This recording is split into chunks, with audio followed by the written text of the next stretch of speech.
San Jacinto de la Sierra amanecía con olor a tierra húmeda y a masa recién tostada. En la feria grande del pueblo, donde los caminos de polvo se cruzaban como venas del campo, los campesinos exhibían sus caballos criollos entre gritos de pregoneros y risas de niños. Aquella tarde tocaba la carrera anual, tradición vieja de más de medio siglo que encendía el orgullo de los ranchos vecinos. Apareció entonces don Severo Landa, hacendado recio, sombrero fino y mirada que pesaba. A su lado iba Mateo, joven pobre de 22 años, hijo único de doña Rosaura, lavandera que dejaba las manos en el agua para sacar el pan. Mateo sostenía una soga y del otro extremo venía un caballo gris, flaco, con el pelo opaco y una cojera terca en la pata de atrás. «Ahí lo tienes, muchacho», tronó don Severo alzando la voz para que oyera medio pueblo, «para que compitas de igual a igual». Las carcajadas rodaron como canicas. Algunos apostadores se palmearon las rodillas. El caballo parecía un fantasma cansado. Mateo tragó saliva, pero no soltó la cuerda. «Ese animal ya fue algo, hace unos 15 años», siguió el patrón.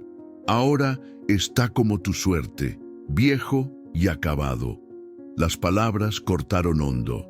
El caballo levantó la cabeza y miró a Mateo con un brillo tímido, como si comprendiera la vergüenza. El muchacho respiró hondo. «Gracias, don Severo», dijo con serenidad. «Lo voy a cuidar bien». «¿Cuidarlo?», se burló el hacendado. «No sirve ni para espantar gallinas. Dale fin y te ahorras la pena». Mateo no respondió. Dio media vuelta y se abrió paso entre el gentío. El caballo, orgulloso dentro de su miseria, intentó disimular la cojera. Al fondo, Mariana, la hija del patrón, observaba en silencio. El corazón se le apretó al reconocer al animal. Alguna vez su difunta madre había peinado esa crin al atardecer y le había susurrado secretos. La casita de bahareque de Mateo quedaba tras una cerca de chaguaramos. Cuando llegó, doña Rosaura tendía ropa sobre unas sogas, con el mandil empapado y la espalda cansada. «Dios mío, hijo», se le escapó al verlo. «¿De dónde sacaste ese pobre?» «Me lo dio don Severo». «Para la carrera», respondió. Ella lo miró de arriba abajo y también miró al animal. Negó despacio. «Esto no es un regalo, Mateo, es una humillación». El joven acarició el cuello del caballo. El gris resopló bajito y arrimó el hocico a su mano. «Mamá, mire sus ojos», dijo. «Hay algo que otros no quieren ver. Si Dios lo cruzó en nuestro camino, será por un propósito». La tarde cayó con un viento de ladera. Mateo salió a conseguir tablas viejas y una lona prestada para improvisar un techo. Gastó sus últimos billetes en un bulto de pasto seco y un poco de maíz molido. Mientras clavaba, una intuición le ardía en el pecho. Aquel caballo roto no había dicho su última palabra. En la feria, la gente seguía hablando. En la casita, Mateo, su madre y el gris encontraron por primera vez un mismo silencio. Antes de dormir, doña Rosaura elevó una oración. Que Dios curara lo que la pobreza y el orgullo habían quebrado. La bombilla colgada en el patio lanzaba un círculo amarillento sobre el lomo gris. Bajo esa luz, Mateo descubrió pequeñas cicatrices en las patas, marcas ordenadas como puntos de costura. Se agachó, palpó con cuidado. Aquello no parecía accidente de rancho, sino memoria de otro tiempo. Fue a buscar a don Anselmo, viejo arriero de ojos claros y bastón de guayabo, que había recorrido veredas detrás de recuas y cabalgatas. El anciano llegó despacio, dejó el sombrero en una estaca y pasó la palma por el cuello del caballo. «Muchacho», murmuró, «estas señales no las lleva cualquier animal. Son de herraduras finas, de carrera. Y esta cicatriz del pecho, la vi cuando yo era más ligero. Si no me equivoco, este es Trueno, el que arrasó con todas las carreras de por aquí cuando pertenecía a la señora de don Severo». Mateo sintió un vuelco. ¿Y por qué terminó así? No es vejez, dijo el viejo. Es descuido, tristeza y trabajo mal puesto. A un caballo criado para correr no se le amarra a un arado. El cuerpo aguanta, el espíritu se apaga. Pero si Dios quiere, lo encendemos otra vez. Mateo asintió.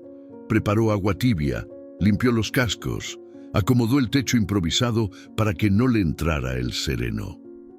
Trueno, como si entendiera, respiró más hondo y apoyó mejor la pata lastimada. Cerca de la medianoche, unos pasos ligeros sonaron en la vereda. Mariana apareció en la entrada con una bolsa. «Traje vitaminas, un ungüento y unas vendas», dijo, algo nerviosa. «Mi mamá amaba a este caballo.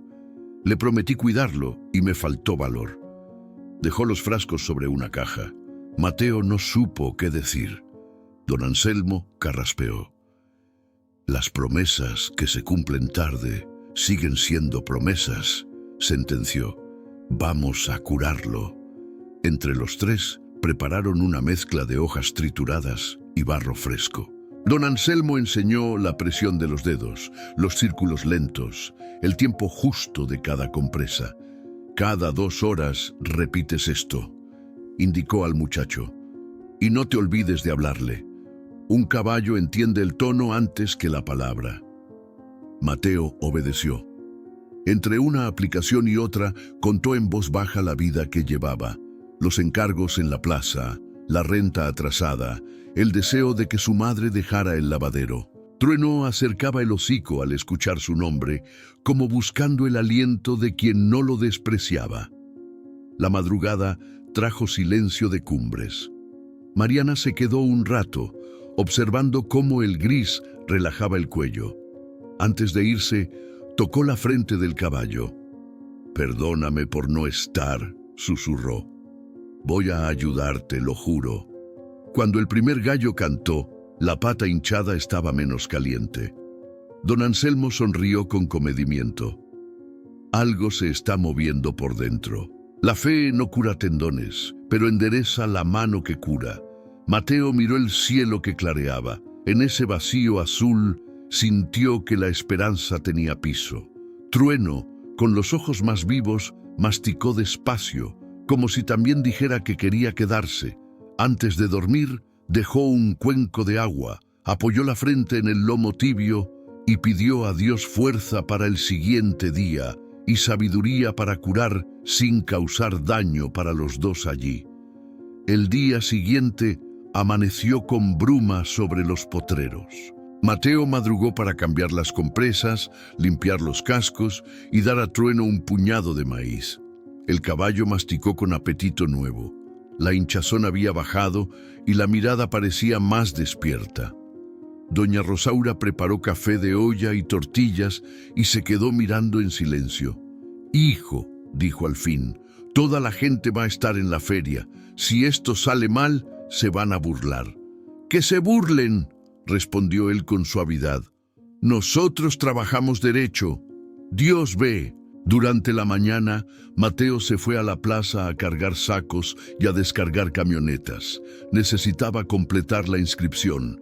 Cada paso que daba sentía la espalda pesada, pero el pensamiento del caballo le sostenía.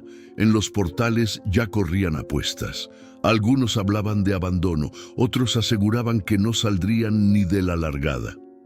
Por la tarde, Mariana llegó al patio con una libreta. «Hice una rutina», explicó. «Masaje, caminata corta, descanso, otra caminata más larga, luego sombra y silencio. Si lo forzas, lo quiebras». Mateo agradeció con un gesto. Siguió cada indicación. Trueno caminó en círculos breves, luego rectas lentas. El viento traía olor a jarilla y a leña encendida. Cuando cayó el sol, apareció Toño, el del bar, acompañado de 2 curiosos. Habló sin rodeos. «Mira, muchacho, si no te presentas mañana, yo te consigo 5,000. Te evitas la vergüenza y todos tan amigos». 5,000 eran 2 meses de renta y comida en la alacena. Doña Rosaura apretó el mandil. Mariana frunció el ceño. «No», dijo Mateo respirando hondo. «No voy a vender mi dignidad. Si pierdo, pierdo de pie». Toño se encogió de hombros y se marchó con su propuesta. Esa noche, don Anselmo trajo un puñado de semillas calientes envueltas en tela para templar el tendón. Habló despacio, como quien enseña a labrar tierra. La mano cura cuando la mente está quieta, y la mente queda quieta cuando uno pone lo que hace en manos de Dios. Mateo asintió, cambió vendas, templó semillas, caminó al gris bajo el cielo raso. En cada pausa, apoyaba la frente en el cuello del animal y sin palabras pedía ayuda. Cerca de la medianoche, Mariana y Mateo quedaron solos.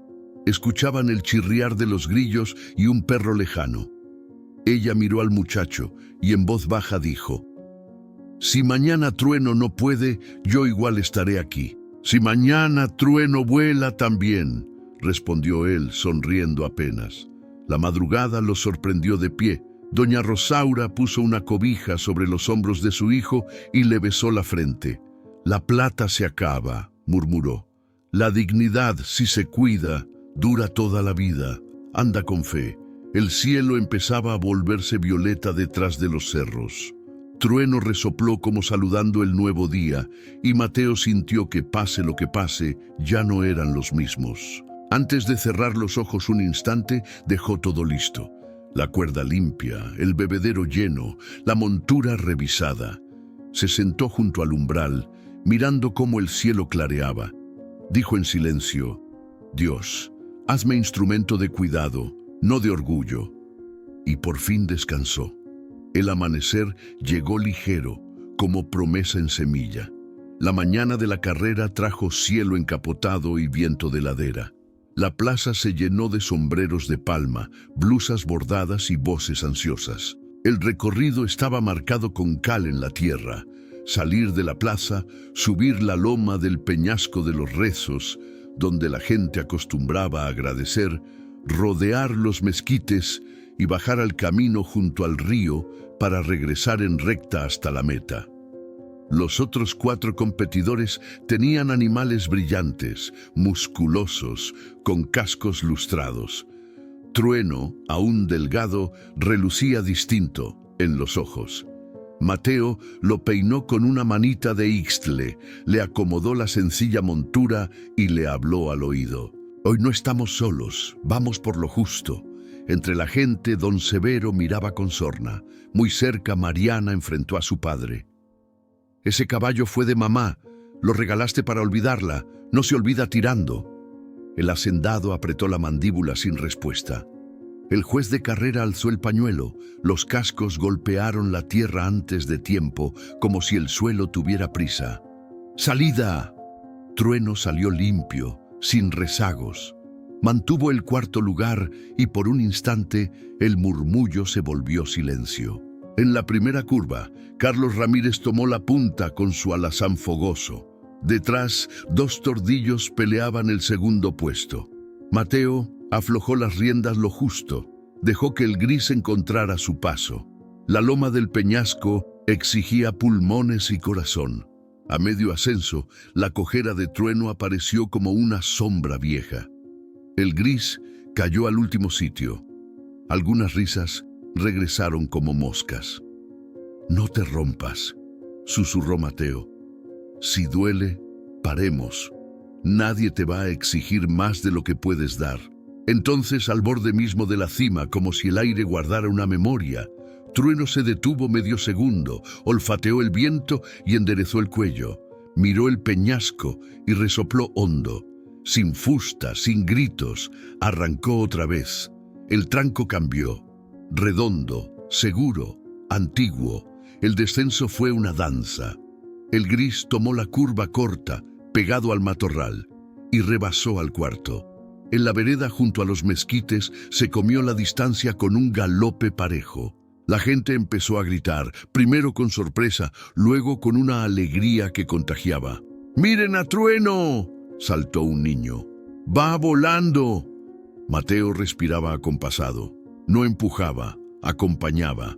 En la bajada hacia el río, el gris pasó al tercero y al cruzar el vado, rozó el aliento del segundo.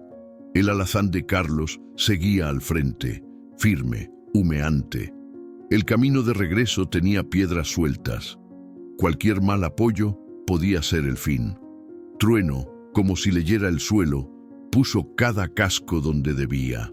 Faltando 200 metros, alcanzó al segundo y se emparejó. La recta aparecía como una promesa y una prueba. En la plaza, doña Rosaura respiraba. Tenía las manos entrelazadas, no para suplicar milagros, sino para sostenerse en la fe de siempre. Don Anselmo apretó el bastón y sonrió. Mariana avanzó entre la gente hasta la valla. Entonces Mateo inclinó el rostro y dijo: «Bajo, vamos, compañero, Dios conoce tu corazón». El gris respondió con un relincho breve. A lo lejos, la meta se dibujó nítida. Todo el pueblo sostuvo el aire, como antes de una lluvia esperada. La recta ardía. El alazán de Carlos y Trueno corrían cuello con cuello. Carlos fustigó. Mateo, en cambio, dejó su mano abierta sobre el cuello del gris y murmuró: «Corre por lo que fuiste y por lo que eres». A 100 metros, Trueno encontró un respiro escondido y estiró el tranco. Cruzó la meta por delante. Hubo un segundo de silencio, como si el pueblo no supiera creer, y luego estallaron aplausos, silbidos, gritos. Mateo desmontó con las piernas temblorosas y abrazó al caballo. El gris jadeaba, pero en sus ojos brillaba un orgullo antiguo. Entre la multitud apareció don Severo. Ya no tenía la mirada dura. Se acercó a paso lento, quitándose el sombrero. «Muchacho», dijo, «te debo una disculpa. Le fallé a este animal y me fallé a mí, queriendo olvidar lo que dolía. Tú me enseñaste que lo que uno ama se cuida». Mateo inclinó la cabeza. «Nunca es tarde para hacer lo correcto». Mariana, con lágrimas contenidas, acarició la frente de Trueno. Doña Rosaura soltó al fin el aire que estaba guardando y sonrió con la paz de quien vio justicia sin rencor. En el patio de la casa, horas después, don Anselmo revisó la pata hinchada. «Hay que darle descanso y buenos cuidados», dictaminó. «Lo que se ganó hoy no es una medalla, es una vida nueva». A partir de ese día, don Severo ofreció a Mateo trabajo formal en el rancho con una condición: que Trueno quedara bajo su cuidado y que él mismo aprendiera a atenderlo. Nació así un proyecto que primero fue corral y después refugio. Recibieron caballos maltratados de la región, enseñaron a niños del pueblo a limpiarlos, alimentarlos, respetarlos.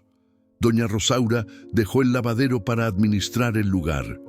Mariana organizó talleres y visitas. Mateo repetía a quien quisiera oírlo: «La fuerza sin cuidado destruye, el cuidado con fe levanta». Trueno no volvió a competir. Se convirtió en maestro de potrillos y en la estampa viva de que lo roto también brilla. Cada tarde, cuando el sol tocaba las lomas, Mateo se paraba a su lado y agradecía en silencio. Pasaron los años. Un abril sereno, Trueno se recostó en el potrero y, rodeado de manos queridas, se fue como se van las cosas limpias, sin ruido. Plantaron un árbol donde gustaba pastar y pusieron una placa: «Trueno, el caballo que recordó a un pueblo que la dignidad también galopa». El refugio creció. Llegaron donaciones pequeñas, manos voluntarias, historias que pedían segunda oportunidad. A veces los niños preguntaban cómo ganó aquel caballo flaco. Mateo respondía que corrió sin odio, con memoria y con fe, acompañado. Por las noches, cuando el viento traía olor a rastrojo, el pueblo volvía a contar la historia. No la del triunfo solamente, sino la de la transformación.